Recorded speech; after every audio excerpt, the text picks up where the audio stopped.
सोचकर शीतला माता धरती पर राजस्थान के डुंगरी गांव में आई और देखा कि इस गांव में उनका मंदिर नहीं है और न ही उनकी पूजा होती है। माता शीतला गांव की गलियों में घूम रही थी। तभी एक मकान के ऊपर से किसी ने चावल का उबला पानी नीचे फेंक दिया। उबलता पानी शीतला माता के ऊपर गिरा, जिससे कि माता के शरीर में फफोले पड़ गए। शीतला माता के पूरे शरीर में जलन होने लगी। वो गांव में इधर उधर भाग भाग के चिल्लाने लगी, अरे मैं जल गई, मेरा शरीर तप रहा है, कोई मेरी मदद करो। लेकिन उस गांव में किसी ने माता की मदद नहीं की। वहीं अपने घर के बाहर एक कुम्हारन महिला बैठी थी। उस कुम्हारन ने देखा कि वो बूढ़ी माई पहले से ही बहुत जल गई है। उसके पूरे शरीर में तपन है, पूरे शरीर में फफोले पड़ गए हैं। वो तपन को सहन नहीं कर पा रही है। तब उस कुम्हारन ने कहा कि माँ तू यहाँ आकर बैठ जा, मैं तेरे शरीर के ऊपर ठंडा पानी डालती हूँ। कुम्हारन ने उस बूढ़ी माई पर खूब सारा ठंडा पानी डाला और बोली, हे माँ, मेरे घर में रात की बनी हुई रबड़ी रखी है, थोड़ा दही भी है, तू दही राबड़ी खा ले। जब बूढ़ी माई ने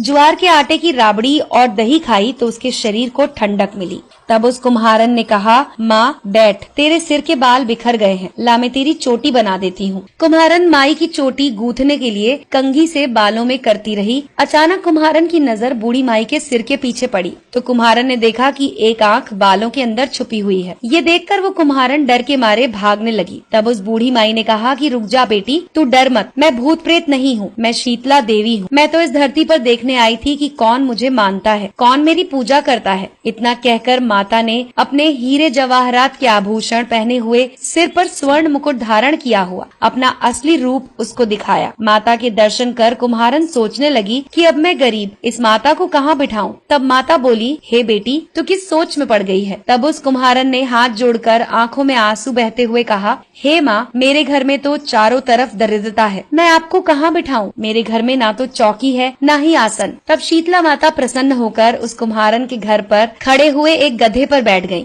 और हाथ में झाड़ू, दूसरे हाथ में डलिया लेकर उस कुम्हारन के घर की दरिद्रता को झाड़कर उस डलिया में भरकर फेंक दिया। उस कुम्हारन से कहा कि बेटी, मैं तेरी सच्ची भक्ति से प्रसन्न हूँ, अब तुझे जो भी चाहिए मुझसे वरदान मांग ले। कुम्हारन ने हाथ जोड़कर कहा कि माता, आप इसी गांव में स्थापित होकर यहीं रहो और जिस प्रकार आपने मेरे घर की दरिद्रता दूर की है, वैसे ही जो भी होली के बाद सप्तमी को भक्ति भाव से पूजा कर आपको ठंडा जल, दही और बासी ठंडा भोजन कराए, उसके घर की दरिद्रता को साफ करना और उसकी पूजा को जरूर स्वीकार करना। नारी जाति का अखंड सुहाग रखना, उसकी गोद हमेशा भरी रखना। साथ ही जो पुरुष शीतला सप्तमी को नाई के यहाँ बाल ना कटवाए, धोबी को कपड़े ना धुलाए और पुरुष भी आप पर ठंडा जल चढ़ाए, नारियल का फूल चढ़ाए, तो आप उसके धंधे और व्यापार में कभी दरिद्रता न आने देना। तब माता ने तथास्तु कहा और उस कुम्हारन को वरदान दिया और ये कहा कि मेरी पूजा का मुख्य अधिकार इस धरती पर सिर्फ कुम्हार जाति का होगा। उसी दिन से डुंगरी गांव में शीतला माता स्थापित हो गयी और उस गांव का नाम हो गया शील की डुंगरी। शील की डुंगरी में शीतला माता का मुख्य मंदिर है। शीतला सप्तमी पर वहाँ बहुत बड़ा मेला लगता है। इस कथा को सुनने के बाद घर की दरिद्रता का नाश होने के लिए शीतला माता से सभी लोग मनोकामना करें और शीतला माता से मनोकामना में मांगे कि आपकी दरिद्रता